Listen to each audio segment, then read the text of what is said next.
Vagabond, 2005 se déroule le long des côtes du Spitzberg où le bateau sert de base à une série de missions scientifiques réalisées en partenariat avec l'Institut Paul-Émile Victor.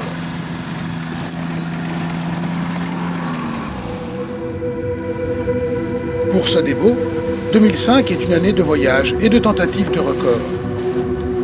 Record de l'Atlantique Sud en solitaire sur la route de la découverte, record sur la route Miami-New York. Je suis devenu traqueur ou chercheur ou coureur autour du monde, explorateur de records. Je suis à la recherche des temps de référence. Des temps de référence ou du temps qui passe, je ne sais pas très bien.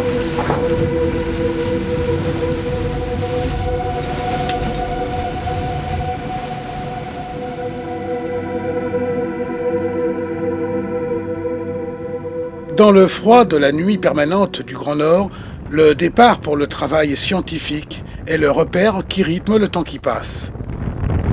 1,2 km du bateau, on est pile à l'ouest de Vagabond. Pas mal. Peu importe que le soleil ne soit pas au rendez-vous, il faut assumer les tâches que l'on appelle par habitude quotidiennes.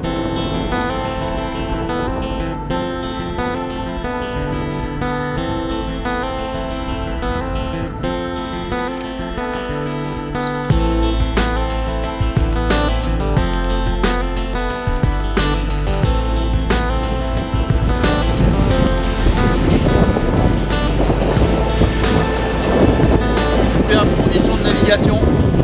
Lancé à plus de 25 nœuds sur un océan en mouvement, le temps n'a plus de prise et seuls les changements de météo et les manœuvres rythment la vie du marin. Toujours plus vite, à la limite du raisonnable, il faut prendre le temps d'observer et d'écouter. Un départ qui est parti assez rapide, assez physique, beaucoup de manœuvres, beaucoup d'empannage dans la brise, une mer difficile entre les îles, entre Forteventura et Grande Canariane, des rafales assez fortes, et puis c'est un bateau qui demande beaucoup d'attention.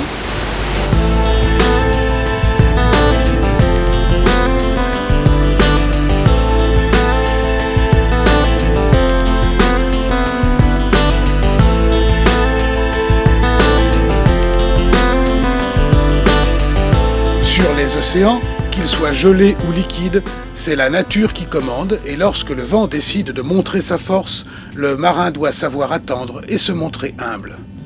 Alors voilà, aujourd'hui, stand-by météo, comme on dit. La météo décide des opérations qu'on peut faire sur le terrain. Donc travailler sur la banquise, surtout que l'idée c'est d'étudier les déformations de la banquise.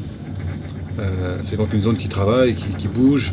Quand il y a du mauvais temps, il peut y avoir des chenaux qui s'ouvrent, des plaques de glace qui commencent à dériver. On a vu une zone d'eau libre se créer, une zone d'eau libre immense se créer en beau milieu de l'hiver. Donc c'est là qu'il faut prendre des précautions. Donc si par-dessus tout ça, on a un fort vent, plus de la neige qui vole en suspension, qui rend la visibilité très mauvaise, bon, ça fait quand même plus de risques de ne pas voir un ours, de ne pas voir un chenal, de la neige qui passe à l'eau. C'est plein de petits risques qu'on cumule de façon inutile en cherchant à gagner sur le mauvais temps. Donc c'est là que la prudence s'impose.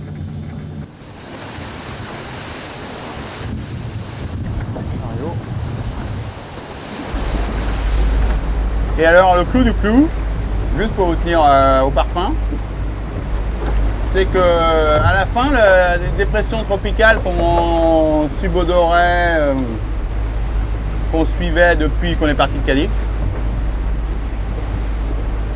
ben, c'est plus une dépression tropicale, c'est un cyclone. Alors déjà, la dépression tropicale, on ne jouait pas. Mais alors là, on joue encore moins. Et là, c'est carrément dangereux. Il se peut qu'on n'aille pas au bout du record. Évidemment que je serais très déçu. Hein. Mais face à la nature, on s'incline. C'est juste humilité totale.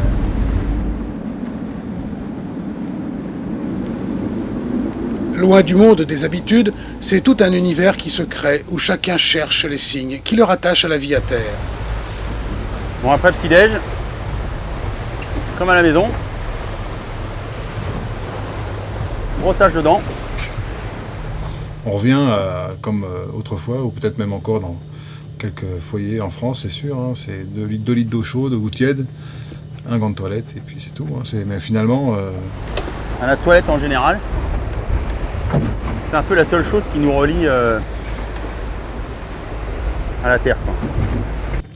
Avec si peu de choses, on arrive à se laver de la même façon. Quoi. C'est ça qui est intéressant. Là. En termes de comportement, en termes de réflexe, en termes d'être encore un être humain, quoi. Je trouve ça toujours un peu décalé de se brosser les dents. Mais bon.